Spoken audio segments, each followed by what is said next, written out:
Okay, I think that should be enough. Hello everyone. Thanks for tuning in to Pineapples with Pam. We're your hosts, Pat.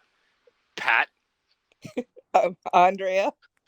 And Mike, and we are not smoking pot. Well, Pat's not. Yeah. Yeah, Pat's not. I'm definitely not. Today's movie is The Old Guard, which is our roulette pick for the month. Um, Andrea added it to the list, and so Andrea, why don't you tell us a little bit about the movie? So before we discuss anything, I'm just gonna say there's gonna be spoilers all up in the summary, spoilers all over the episode. Mm-hmm. So if you haven't seen it and you want to see it, maybe go watch it first before you continue. Yeah. Yes. Aside from that, the summary is basically Charlize Theron plays a character named Andy. Her and her best homies are basically a bunch of immortals, and they're like the only ones that exist. And they have dreams about another immortal who they find, and then they gotta go kick Big Pharma. That's pretty much the movie. Mm. Go kick Big Pharma in the dick. Yeah. That actually is a pretty good summary when I really think about it. Yeah. It is pretty much just go like, hey, these people are immortal, and they're about to go kick Big Pharma's ass. Yeah. Which is exactly what happens. You know what I mean? Yeah. Yeah. They're a badass. They're epic. There's insane fight choreography, which I have trivia nuggets about. Yeah, it was. Yeah, that's really all you need to know going into it. Yeah, right on. Actually, you don't even need to know that. You should probably just watch it without any of that information. Yeah. If you've come this far and you haven't seen it, you fucked up. Yep, you done fucked up. So a little bit of trivia. That I am obviously not prepared for. Here, hold on one sec. So this I truly, honestly did not know this little nugget until I looked up trivia facts about this. This was originally a graphic novel. Did you guys know that? I was guessing that because I actually got that vibe, and it was going to be a question for people who had done more research. Because for those listening, this was my first time watching this, so I wasn't sure. I had no history. I did no research on it. I like to go into some things blind like that, right? So that actually, I mean, now I'm going to have to go read it, knowing it. Who do you know who wrote it? Let's see. Written by Greg Rucka and drawn by Leandro Fernandez. Yeah, I'm pretty sure. Okay, Fernandez. Yeah, great. Yeah, Rucka. Yeah. And Fernandez's art is featured, and Fernandez himself kind of has a guest cameo. You see his hands when Joey's character is drawing the dream that he had, and that's cool. Everybody else is talking, but Joey is drawing what he saw in the dream. That's Fernandez's hands drawing. That's pretty dope. I'm definitely gonna have to check that out. And just because if you bring up that fun fact, it makes me think about other movies that I've seen that were based off of graphic novels that I did not even know existed. So this is nice to know that things like this went down. Right? This was a Netflix original. I forget. Right? It was. Yeah. So, having a Netflix original using comic source material, I like that they're kind of, being able to do that. So that's cool. I'm going to have to check out that comic. They were so true to the original comic that the opening monologue is verbatim from the opening panels of the comic. Oh, nice. Okay. I know that the guy that wrote the comic, I think, also did the screenplay too. So I think that's probably why he was able to keep it pretty close. Yes. Did you guys catch the title of the book that Andy gave to Booker in the opening? No. When they first meet up again? Yep. I didn't. Don Quixote. Hey. Which apparently has many, many parallels between this movie and that book. Okay. I wonder how, because Quixote was an idiot. He was, but I guess the take of Don Quixote is that he was trying to make the world a better place, just trying over and over and over again, and felt like he was getting nowhere, which he obviously wasn't. But that's how he felt in the beginning. If you hear her narration, she's like, "I want this to be it. Is this the last time?" And and I'm just so tired of it. Yeah. And then on, she mentions how when they're all together, that we've done so much, and look around you, it's just gotten worse. Humanity's gotten worse. Everything is shit. Because she doesn't see the progress that she's been making. The progress that she's been what? That she had the progress that she has made for humanity. Right, and they kind of call back to that at the end of the movie, even like when she's talking to once they're like when they kind of like decide that they're gonna continue forward, and they kind of like have a call back to that her like sort of yeah, never mind. I think maybe I misread that. You didn't quite make it around the corner on that one, did you? No, I didn't. Let me see. Do you guys have any guesses on who of the cast, if any, did any of their stunts? Definitely Charlize Theron. Is that the main actress's name? Because I'm terrible with that stuff, but I recognize her from many other things. Is she from Underworld? Oh, many. No, that's Kate. That's Kate Beckinsale. What do I know her from? Resident Evil? No, that's no. Aeon Flux. Aeon Flux. Oh, that's it. She was Furiosa in Mad Max. Yep. Yeah. Oh, thank you. Okay, thank God. All right, I'm sorry for mixing all of you actresses up. I'm sorry. You know what I mean? Like, that was very rude and disrespectful of me. But yeah, because I knew I just recognized her from somewhere, and I was like, I like you, so I'm gonna like this movie. Yep. You know what I mean? Her and the character Niall, both of them did most of their own stunts. They were nice.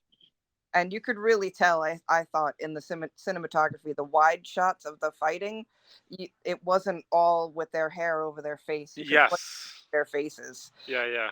So it wasn't those close, shaky cuts all the time. Yeah. Oh, God, the fight choreography. Both of those women looked absolutely fucking badass. They did not look like frail models attempting to do something that was like they were counting the steps for. They totally looked like so. Okay, I'm getting ahead of myself. Sorry. Lots of Greek symbolism.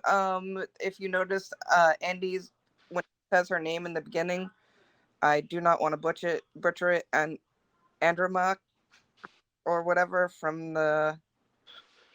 Oh, yeah, I know what you're talking about. Like, yeah, can't pronounce it, but that's a Greek name, which is, if you noticed all the scenes with the baklava, that's why baklava is, because she's probably like one of the original inspirations for the Greek goddesses. Right. She says that like I was worshipped as a god once, and she like when she's like tasting the baklava, she's like calling out all the different ingredients and stuff. Yeah, and then she gets exactly what town it was made in. Right. That's super cool. Yeah, I like that. I like those deep cut references. That's nice. Well, and I feel like that's nicely to be expected with a good comic writer. There's two last little trivia facts I want to tell you. One of them is a happy little shout out for the LGBTQ community. Greg Rucka said that he would not do any adaptation of this graphic novel unless it included the "he's not my boyfriend" scene. Oh, that was my favorite part of the movie. Which turns out to be one of me too. Yeah. One of my favorite parts of the movie is that scene. That is actually amazing that was the circumstance. When we get there later. The other nugget is that this is the first time that a Black woman has directed a big budget comic movie adaptation. Nice. Let's go. What about I guess the hard was before that. What about The Watchmen? Wasn't that No. Oh, wait. Was that a black woman? Correct. Didn't what's her name? Damn it, Regina. Not Regina. Is it Regina? Goddamn. Hold on. I gotta look real quick. I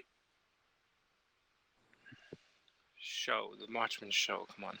Sorry, I don't mean. No, Zack Snyder directed Watchmen. No, not the movie. Regina King. Well, Didn't yeah, but Regina King this is a direct big the show? budget comic movie. Yeah. Yeah. Okay. Comic book movie adaptation. Yeah. Yeah. That totally qualifies. Absolutely. Fuck yeah. Dope as fuck. Yeah. Right on. All So right. I guess moving into our favorite part of the movie, I think we just kind of gave one of our favorite parts away in that part, right? Yeah. Mm-hmm. All around. Yo. Probably for all three of us, I fall into that. Like, everybody in the whole room needs to shut the fuck up while he saes all of those words. Yeah. Yo. I mean, yeah. So okay, who wants to start? Because I got a lot to say about this one. I think it was fucking. I thought it was really well. First of all, it was really well acted. That dude killed those lines. Like, yeah. I think that he really like injected a lot of like genuine emotion into delivering those lines, which is what made it work for me. I think that if that had been delivered in any sort of like if it felt inauthentic or corny, I would have been like, ugh, this is cringy. But he really made that feel believable, and I love that the implication like directly after that, like the next time you see them, because it cuts away, they kiss, and then it cuts away, and then the next time you see them, everyone in the van is fucking dead. Yeah.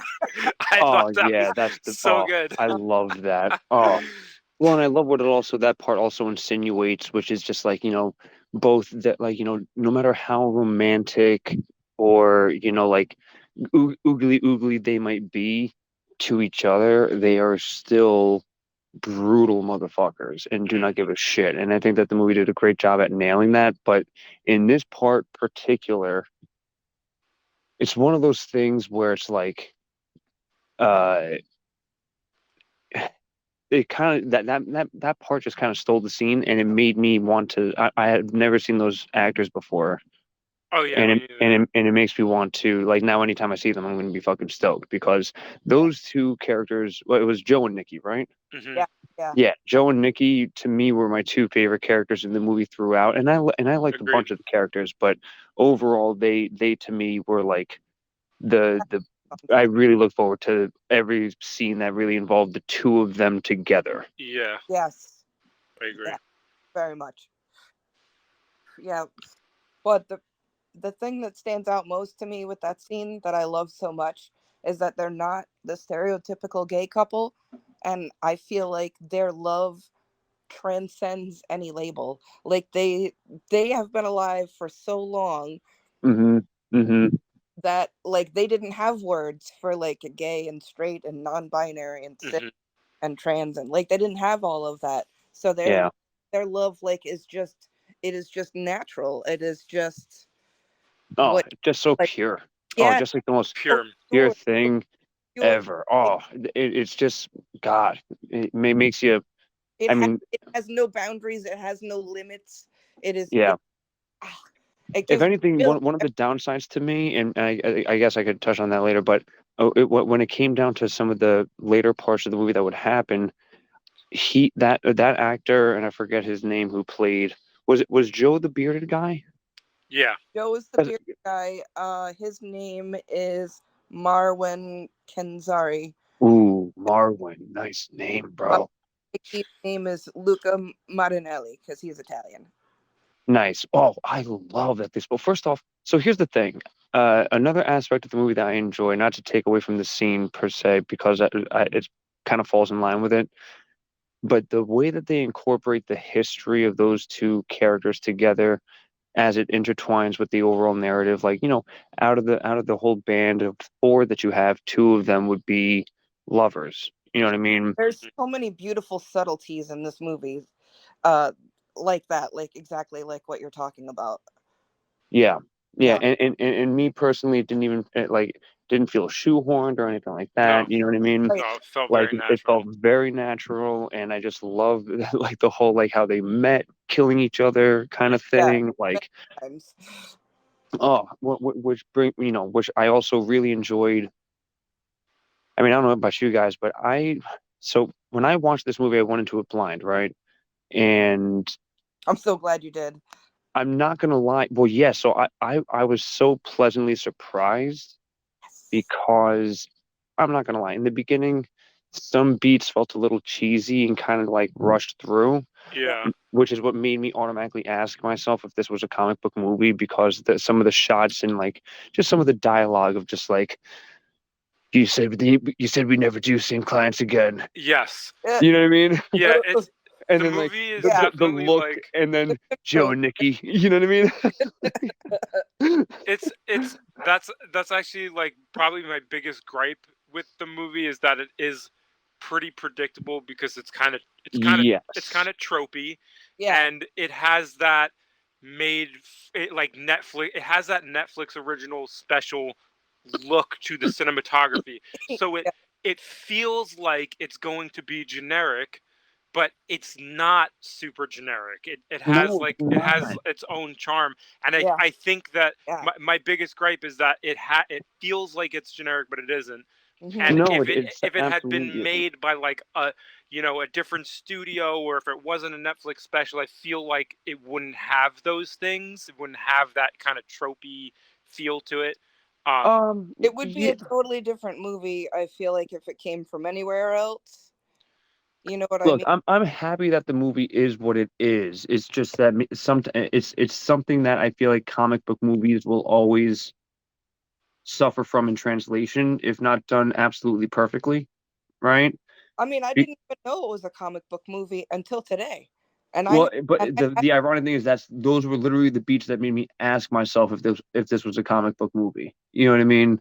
yeah. Like, and because when you said it was, I was like, oh shit, that's right. I was going to ask you guys because of that exact scenario. A lot of those beats and a lot of some of the pacing, really felt like it came from some kind of source material like that. You know what I mean? A lot of comic book movies are like storyboards as books, right? Yeah. So part of the difference though is that a lot of comic book storyboards are rushed through to keep entertainment running through the pages, right? So there's often like a lot of one-liners and like a lot of things happening, and and when you try and translate that into a movie, it can often sometimes I feel like come off cheesy if not done right. You know what I mean? Or kind of like you said, tropish, right? Yeah. But I like the movie, but this is more to the point though, because those beats, I was like, oh man, is this movie going to be corny? But here's the thing: as soon as that first scene, because this is all within like what 10 minutes that we find out that they're immortal, right? When they get murked, Yeah. right? So like as soon as so I thought that when she has the monologue in the beginning and you see the flashes, I didn't know that was them dead. I assumed that was her killing people and that like she was the one unloading the the guns in that scene, right? And I thought that they were like killing kids or some shit and it was going to be that kind of dark movie, right? Yeah. um and then when I found out, oh shit, no, that's them dying, and this is where actually the movie picks up, and holy shit, this is actually some immortal kind of thing going on, right? I was like, much cooler, right? And like little things like that really pick up because I then asked myself, okay, well, how are they going to handle the immortality? And I really like a lot of the way that they handled the immortality in the movie, except for a couple of the MacGuffin stuff. Sometimes I felt like it was a little bit like it was so open that they could use it for any plot point that they wanted to. That's what I mean by it. That's what I meant by it being like a little bit too tropey. But the immortality, I agree, the immortality is handled really well because it's like, they're just like they don't have any real answers, and I like that kind of like that like open-sided like mystery to it where it's like we don't know any more than you do really. We just know that sometimes it stops working. Yeah. Yes. I like that. I think that they handled immortality pretty damn well. Yeah. Yeah, and I liked that it was its own version of immortality. It's not they were not vampires. Their version of immortality was not like vampires. They felt motivated to be okay. We're immortal. Well, what can we do? How can we impact the world in a positive way? And Well, actually, that's the thing. They don't even know if they don't even necessarily say it in a positive way. They always just say we do what we think is right. Yeah, You know what I mean, kind of thing. We fight for Yeah. what we believe is right, which is cool. Yeah. It just so happens that if you like look at the things that they've done, they're like, Well, it's yes, like, and look, usually it they're good. involves They're saving actually good people. people, right? Yeah. Yes. yeah, You know. Yeah. And But- of course, as we would find out, you know, hence some of the spoilers as we talk about it, they always talk about like how what they're doing isn't making a big enough difference, how the world's just turned to shit kind of vibe, right? And as we would turn out, these people that they're saving are the big waves of change. So, like someone that they actually would save, it might seem like a small act then, but in the grand scheme, these people that they're saving would go on to do grand things. So Right. the actual exponential change that they are enacting is huge, right? yes, And I really like that aspect of it because again, it adds something that I think most people will always kind of what the movie touches on that most people search for, which is purpose, right? yeah, Yeah. And so like, you know, you have this immortality and you've been fighting these wars and killing and you've always death and murder and sadness has always been a part of your history. So purpose is obviously the justification for everything, right? right. So I think that they did it very, very well. And I liked how they picked up people throughout time kind of thing. You know what I mean? Yeah. Oh my God. Oh, did you? I cried. I got shivers and was like, I really had a hard time handling emotionally Quinn's death. The Iron Maiden. Oh, wait, is that her name? No, that's the thing that they lock her in. Yeah, that's what they locked her in. Yes, correct. Yeah. Grim, okay. Super grim. That's like absolutely terrifying. It hits my fucking anxiety button real hard. Oh my God, yeah. I was like Yes, me too. I was freaking out, tearing up, just like the whole nine. I was getting shivers. I don't like that kind of like. I was just freaking out, like the idea of drowning, dying. Over then when you wake up and you're immediately drowning again for 500 years. I cannot. Oh, let's not talk about it too much because my brain is getting itchy. I know, right? Like not to seek back into what that does, but like that scene really, really messed me up in that regard. You know what I mean? And that's what I mean. The movie really has a lot of really special, unique moments, regardless of what might come off as tropish sometimes. You know what I mean? Yeah, for sure. I mean that like for a movie that has that like kind of generic packaging to be able to make me that uncomfortable with just like it's not even really super graphic, right? Like they just put her in the thing and then they show her underwater and with bubbles coming out, and I was like genuinely like thinking about like, wow, that's fucking terrifying. That's like the worst nightmare I could possibly imagine, like just drowning continuously for hundreds of years in the dark, not knowing where you are, thinking that your friends are coming to get you and they're not. What the fuck? And of course what sucks is they were, but then the whole giving up hope thing and then all that. And of course with the ending. So this movie came out in 2020. Did any of you ever get a chance? I didn't get a chance to research if there was already like a second one confirmed or not for this, because they clearly left it open for a second movie with or like a follow-up of some way. You know what I mean? There was no after credit scene, but like after it said the old guard and then went black, there was another scene. Like you had the 6 months later, and you have Quinn come back. Quinn is there. Yeah, so she got out. And why is Booker the first one that she's going to see? Like, well, I think that him being in solitude for 100 years has something to do with it, because she goes to see him 6 months in of his 100-year solitude, right? So this is apparently the Old Guard 2 is happening. This is from July of this year, and okay, so that's only a couple months old. That's dope. Okay, the release date isn't confirmed, but Nearly the entire cast of the original Old Guard reprising their roles. Oh, that's awesome. That means Theron, Niall, Joey, and Nikki are both going to be the same. Yes. Yo, Joey and Nikki. Yes. We need to know right there.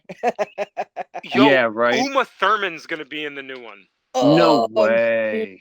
Fuck yes. I assume then she's gonna be the antagonist then, clearly. Which you know I am totally on. Sign me up. Which I'm all Uma about. Thurman? Yeah, dude. Yeah. I'm totally cool with Uma Thurman. She's either gonna be the villain or like, you know, a begrudging like anti-hero type ally. You know what I mean? Sure. Yeah.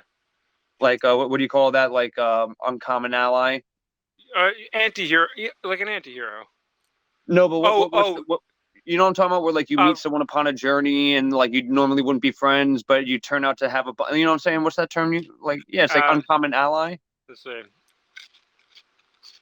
You're talking about the trope name, yeah? Yeah. I mean, the enemy of my friend, the enemy of my enemy is my friend. Is that what you mean? That kind of deal? No, it's like a 2-word type vibe. Oh. Yeah. No. You don't have to go deep searching into it. I just, you know, I'll find out about it later. But it's something like where you pretty much just say like, you know, it's like someone who you happen to cross your adventure, and it's like an uncommon ally, someone who you wouldn't normally be friends with, but then you end up befriending them, and that you kind of see each other's side, and you put up with each other's shit because you kind of see each other for who they are, kind of thing. Oh, that's like reluctant allies, I think. Reluctant allies. Thank you. Okay. Yeah. So here we are. we're like totally theory crafting about the Old Guard 2, which I'm assuming there's probably a comic for.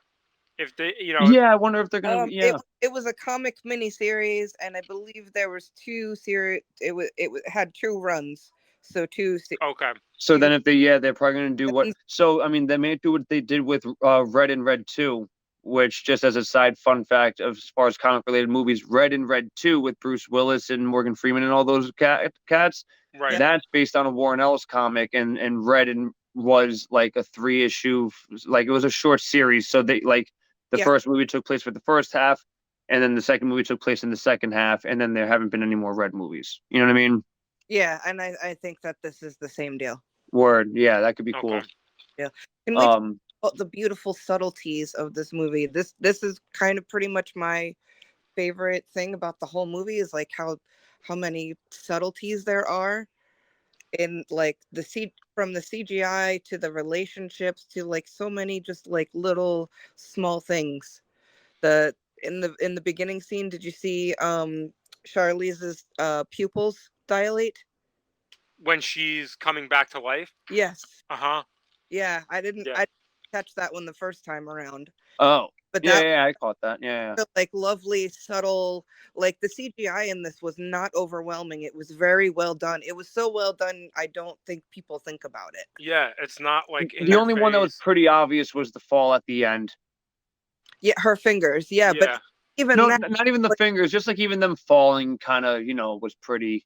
That one's kind of hard to like, you know, make look realistic in my opinion. So it's not like the fault of the movie. Yeah, it wasn't I mean, I've definitely seen worse, but it wasn't. It wasn't like, you know, stupendous. No, it wasn't bad. But the fingers, like you know what you're looking at is CGI, but it was still so well done. And their weapons, if you notice in the beginning scene, the beginning combat scene and the end combat scenes, Andy and the 2 boys all use the weapons of their eras. They have they're like strapped on their back. Yeah, her axe, their swords. Booker doesn't have a like weapon like that because he's from the time of Napoleon. That's post gunpowder, so he's the guns, and the same thing for Niall, obviously, because she's modern. But those 3, they all use their weapons of origin. Yeah, you see, like Joe, or it's either Joe or Nikki. I don't remember which one. Like you see they have like a giant like claymore on their back from the Crusades. Yeah, that's Nikki, and then Joe has an Arabian. I don't. Oh, I was gonna say like a scimitar. Scimitar, yeah. is now. I didn't write it down. Yeah. Oh, yeah. Okay. Actually, one thing I will say that actually they did like fuck up, and if anybody listening maybe knows differently, they messed up the timelines for like.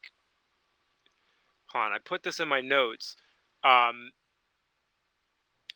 so remember they say that they capture them and try them for being witches. Yes. Yeah. And I think they said it was similar to the Salem witch trials, like kind of hinting that they were there. Right. Well, yeah, they predate those. It is before the Salem witch trials. The witch trials in England happened in like the 1500s. Yeah. And the Crusades happened in like 1000 to 1200. Yeah. So it's like backwards. She talks about yeah, like how they found Joe and Nikki, because that's when that's when Joe and Nikki are there. Right. So like, wouldn't Charlize Theron have found them first if they are supposed? Okay, like if you're supposed to have, if they have dreams about each other, right? Yeah. What's going on in that 200-year gap or 300-year gap? Why Right. weren't they having dreams about each other? Was she not trying to find them? Was she not having dreams? They're not all the same age. Like the so Charlize is the oldest of all of them, and then Quinn. Actually, I think Quinn might be older than Charlize. Oh, I see what you're saying. Like they weren't even born yet. Right. Correct. Like okay, that makes sense. They were young men in the Crusades. Young men by our our normal people human standards. They were in their 20s when they discovered their immortality. You know what I mean? Like they. So, but even still, the Crusades happened first. So even if they like, if they were getting tried for being witches in the 1500s, shouldn't Joe and Nikki had come to help get them out of that? Well, here's the thing. And they do touch on this in the movie, which whether or not you want to call it a qualification or not is up to you. Yeah. But they do talk about because remember Joey, who, and again, I love how like emotionally in touch he is, right? Yeah. Because in the beginning, it was either Joe or it was Nikki, actually, both of them who are very emotionally in touch. They're very wise, right? And they're on the train when they dream about Niall.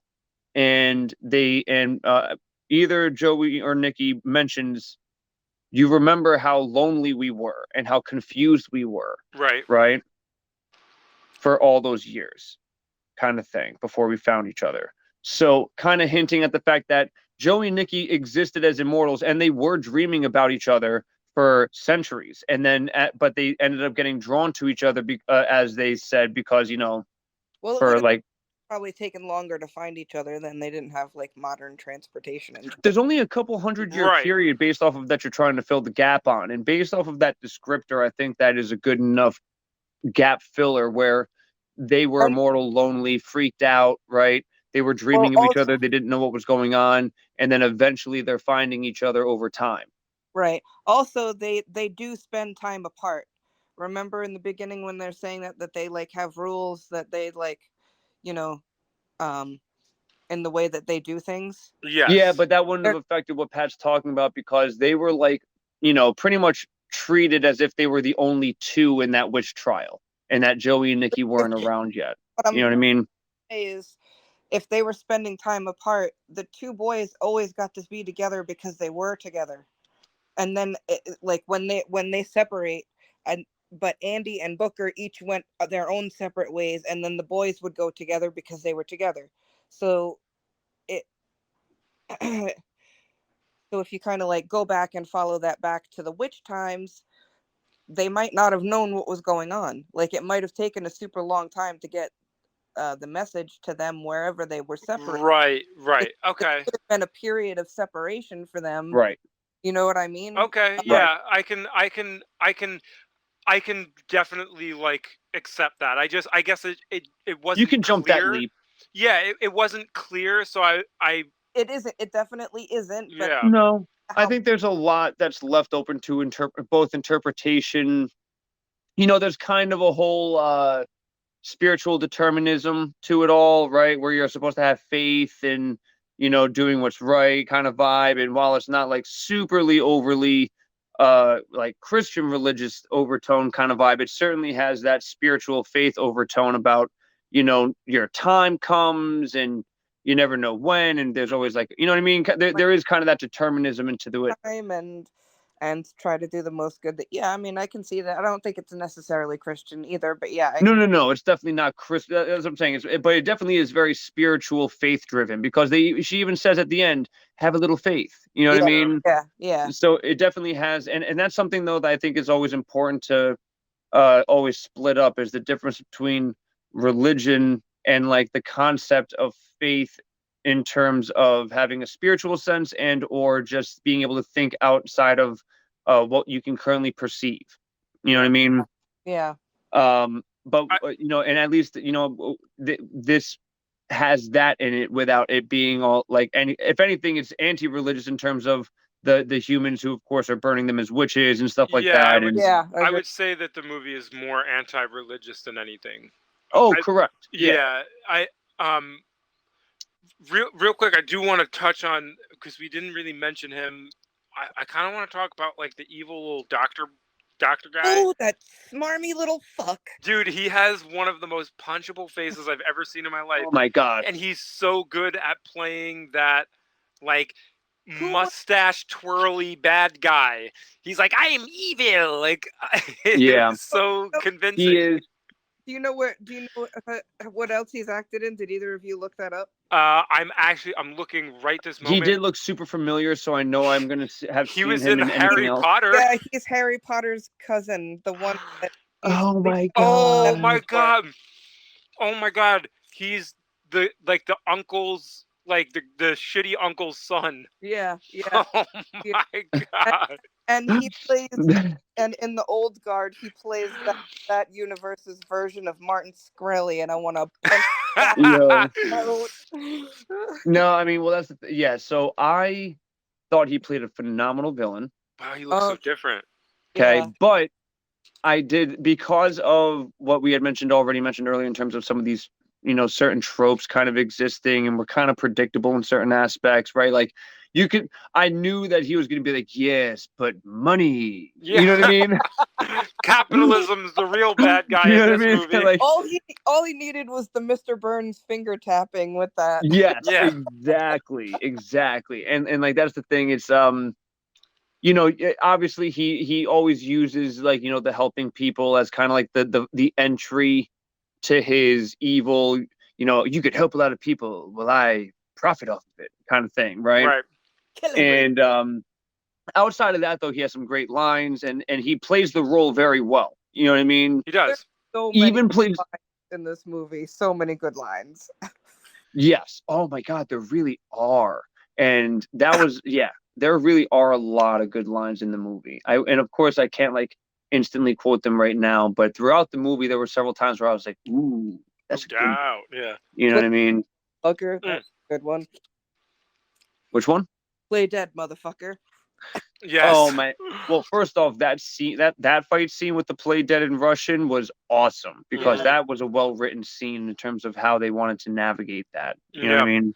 They did a good job of like a lot of the things that like would have easily been a plot hole. They did like a good easily job overlooked. They covered them up like really nicely. Like, so a really like glaring example that like could have been that they like addressed directly, which I kind of liked, because it's like the scene where they bring Joe and Nikki to the bad guy, whatever his name is, the guy Harry Malling. Merrick. Merrick. Yeah. So they bring the two of them to him, and he stabs them. He stabs Joe, and he gets blood all over the knife. He has everything that he wants right there on that knife. Yeah. That's his entire motivation as a character is right there on that knife. The movie's over. Yeah. Thanks for the blood. Have a nice life. You know what I mean? Yeah. But the next scene, the next time you see him, they address that directly with Copley. He's like, you have what you want. Why do you still have them? And he's like, aha. He kind. That's like his Mr. Burns finger tapping scene. He's like, I do have what I want, but money. And it's like, you know, and he's like, yeah, I can't let my you know, essentially intellectual property into the hands of my competitors. So it's like there was this glaring plot hole, and they address it directly. They're like, nope, he's really like super, you know, mustache twirly evil guy, and yes, and he actually has reasoning for why he's doing what he's doing. Yeah, he is Snidely Whiplash in human form. Yeah. But yeah, so either which way, I would definitely say, I mean, in terms of the things that I would move into, because I know we then normally talk about the stuff that we didn't like, but I feel like I already would have touched on that stuff, because most of the stuff I didn't like was just some of the kind of cheesy tropish stuff that kind of I feel like comes with a movie like this sometimes. You know what I mean? And outside of that, I was very satisfied in the end with a lot of it. And especially what I loved about the punishment for Booker at the end is they picked 100 years, knowing that it's not too long, right? But it's long enough to know that he will not be able to see, you know, Andy for the rest of her life. Yeah. I never even thought of that. Yeah. Even on my second watch through, I never thought of that. Yeah, like Andy's gonna die and he's gonna miss it. Yep. Yeah. And it's kind of like the punishment, because it's like you fucked up so bad, right? Yeah, but she does reply to him, and she says, we'll see about that, or something, like alluding to, like, she's feeling like, how did she had she said have a little faith. That was her have a little faith line. She had a gross fatalistic wound that was like really debilitating earlier on, just a couple of scenes earlier, and she's all like fresh and pink faced and whatever. Like, did she somehow, is she like coming back because she refound her faith? That's kind of how I took that. Oh no. I totally did. I totally took it like that, and I'm still gonna take it like that. I didn't, but now knowing that they are gonna have a sequel, you know, that I think maybe that might be the justification for the sequel, because she is signed on to do it, and unless they're gonna kill her off in the second one. Perhaps. Well, no. So, like, not to jump in and just be like, no, they already proved that wrong. But there is the point where Booker says, "I won't get to see you again," and then she said, and then her only line in return is "Have a little faith," which means that maybe, I guess, technically her faith-driven power then comes back, but it's already insinuated that her immortality is done, and she says, "I know how I want to spend the rest of my life," right? Right, but that doesn't give any finality either, because they all have a rest of their lives, which is still but another millennia or 5. Like, no, but then again, the other side of it too is that no, sorry, not to cut you off, but the other thing that I think proves it wrong is that the doctor had the time to put in the antibiotics and patch her up, and even though she was getting her ass kicked, kind of working out her wounds a lot, right? She never got hit. She had time to actually heal. She was given like the stuff to heal, and they don't just go driving right to a bar to decide what to do with Booker, right? She has enough time to recover from that, right? So her state is explainable in terms of why she was, you know, pink faced and looking fine at that end of the movie. And if I were to really think what's going to happen, I think what's important is that, like, I think Quinn's going to come back as a villain if that's the case. Of course. And part of the challenge of the whole her coming back as a villain is that Andy is going to be she's going to wait until, like, she's going to be like middle-aged, right, or like older, and she's going to be like the quote unquote like boss behind the desk of the old guard, right? And part of what I think might end up happening is it's going to be the classic boss gets murked a third of the way through, right? Yeah. And she's going to die. The old guard are going to have to come together to take down Quinn, right? But that's only going to happen if she doesn't have her immortality, and it's going to be her kind of like as old chief kind of vibes. You know what I mean? Could be. Could be. Could be. I know I'm saying a lot with that, and that's quite the prediction. But look, we also know that this movie followed a lot of tropes, and it is a comic book story. You know what I mean? Yeah. Which also lends to my point. Anything can fucking happen. Yes, yeah. I mean, it could be that, like, also extremely valid. Yes, yeah. They could, like, watch. They're gonna end up hearing this, like, through development. They're like, all right, let's put in the MacGuffin. You know what I mean? She's coming back. 60% of the movie is reshot, and we get hit with a cease and desist letter, and we get shut down, and we don't get to do our podcast anymore. Yes, exactly. So look, if that happens, we're doing it right, and I'm okay with it. Yeah, that means we had a good enough run. Okay? That's a win. 4 episodes, and we're done. Exactly. Yeah. We'll reinvest. But point being, the movie was great. I personally highly recommend it. What do you guys give it? What's your pineapple rating? 10 out of motherfucking 10, yo. Pineapples. Pineapples, not melons.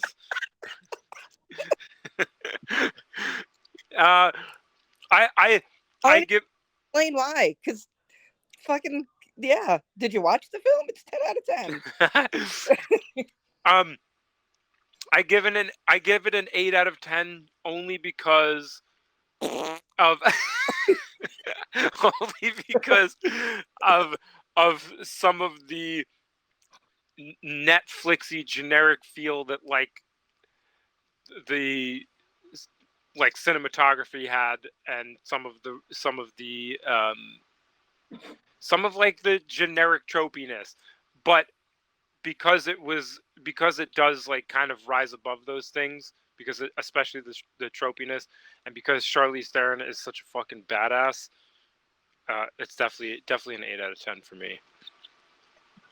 Yeah, I actually thought you were going to give it a 9, but that's cool, because I thought we were going to have an 8, 9, 10. I give it an 8 too, because no, look, to me, 8 is a phenomenal movie. Yeah, right. Yeah. Like, I'm tired of, like,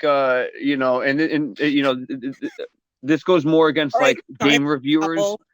No, game reviewers would always be like 9 out of 10, 95 out of 10, 9.7 out of 10, right? Like, they're all, like, phenomenal classic games. It's like, no, we got to be a little bit critical if games are buggy, and stop giving it a fucking perfect game, right?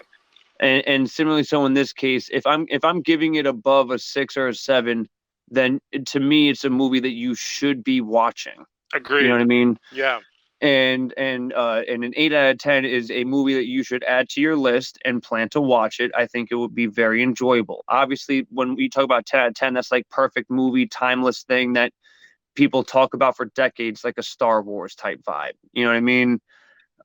In my humble opinion, that's how I approach it. So for me, 8 out of 10 to me is like, the movie has great action scenes, and it's got a good story, and I love all the actors in it. They did a phenomenal job playing their parts.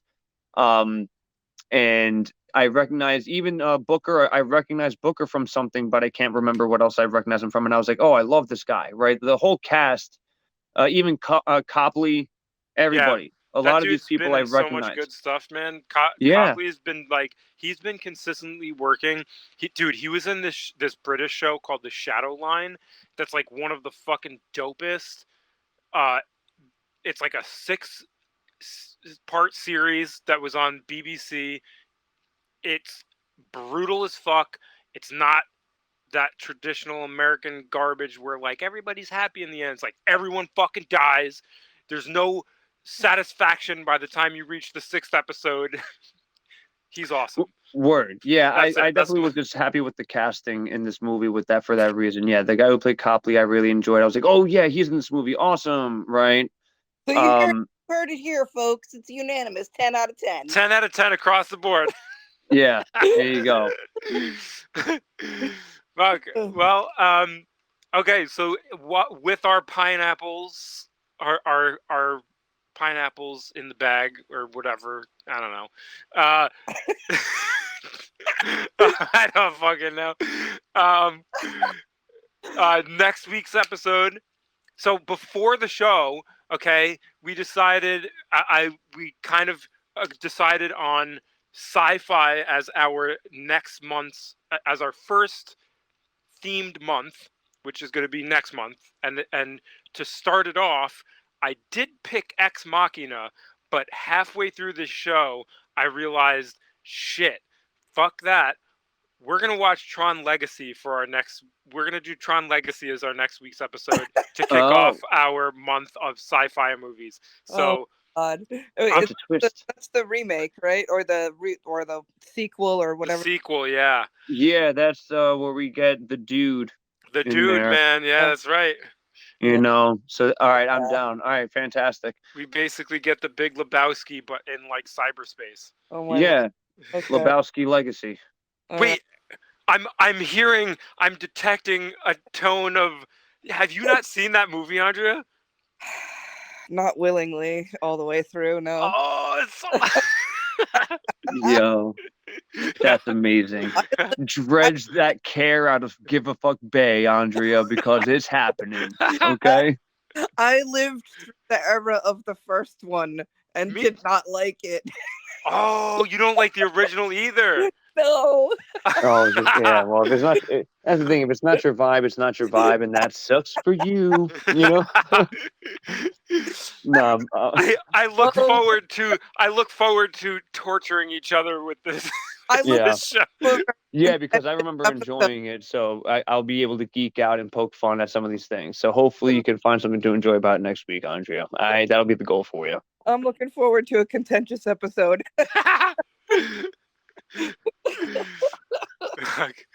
All right. Well, with that, remember, we are your hosts, Pat. I'm Andrea. And I'm Mike, and we'll see you next week for another pineapple. Ciao.